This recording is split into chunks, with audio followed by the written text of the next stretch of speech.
In this lesson, we take a look at multiples and learn how to find the LCM. When you hear the word multiples, you think of the word multiply. When we are multiplying numbers together, we can also say that we are timesing them together. When you think of the word times, do you also think about times tables? Well, that's exactly what multiples are. Take this note down. Multiples are your times tables. Have a look at some examples of how this can be tested. Number 1. Write down the first 5 multiples of 3. We begin by writing m for multiple and a little 3 next to it to show us the times table we are working with. In this case, we are working with the 3 times table. Then you write equals and you just list your numbers. 3, 6, 9, 12, and 15.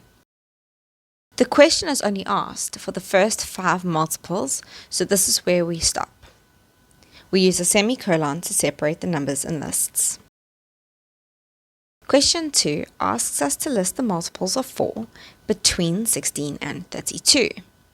The key word in this question is the word between. This means that we can't include 16 or 32. It's all the numbers that exist between the two. Again, because we are looking for multiples, we write the letter M followed by the number 4 because this is the times table we're working with. So the numbers from the 4 times table, which lie between 16 and 32, are 20, 24, and 28. Question 3 asks, what are the first 5 odd multiples of 9? To tackle this, I'm going to start by writing out my 9 times table off to the side. Since it's asking for the first 5 odd multiples of 9, I'm going to erase all the even multiples.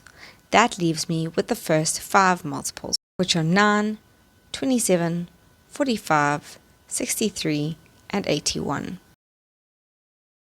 Question 4 wants us to write down the first 5 multiples of 2 from 14 to 24. The keyword from means that this time we need to include numbers 14 and 24. So we write M2 equals 14, 16, 18, 20, 22, and 24. Question 5 asks us to list multiples of 5 less than 20. Less than is our keyword. So we list all the numbers in the 5 times table which are less than 20. This doesn't include the number 20. So our answer would be 5, 10, and 15. Here's an important note for you to remember. Multiples carry on forever. There is no end to them. Take down the following notes. LCM stands for the lowest common multiple. The word lowest means the smallest. Common means the same, and the word multiple means times tables. Therefore, the LCM is the smallest number that is the same between 2 sets of times tables. Let's practice finding the lowest common multiples. Question 1. Find the LCM of 5 and 3. Again, we start off by writing M3 equals, and you list your 3 times tables. Since multiples carry on forever, I'm just going to stop here for now. Next, list a few of the multiples of 5.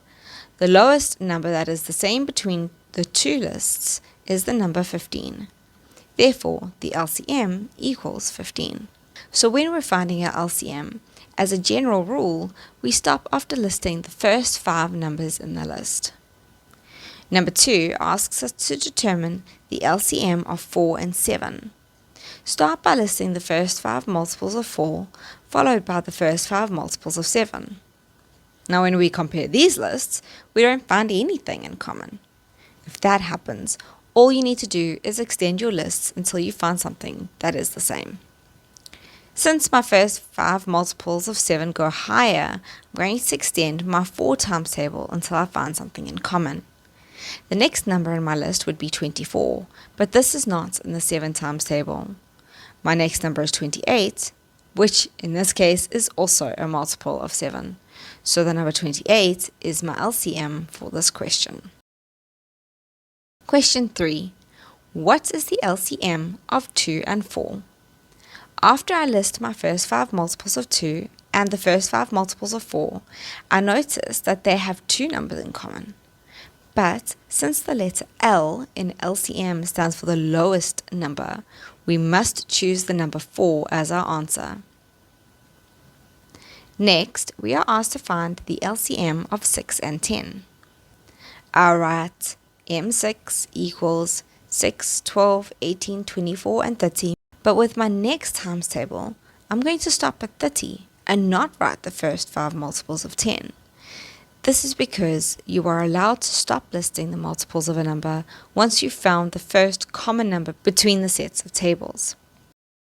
And this concludes our lesson on multiples and how to find the lowest common multiple between different sets of times tables.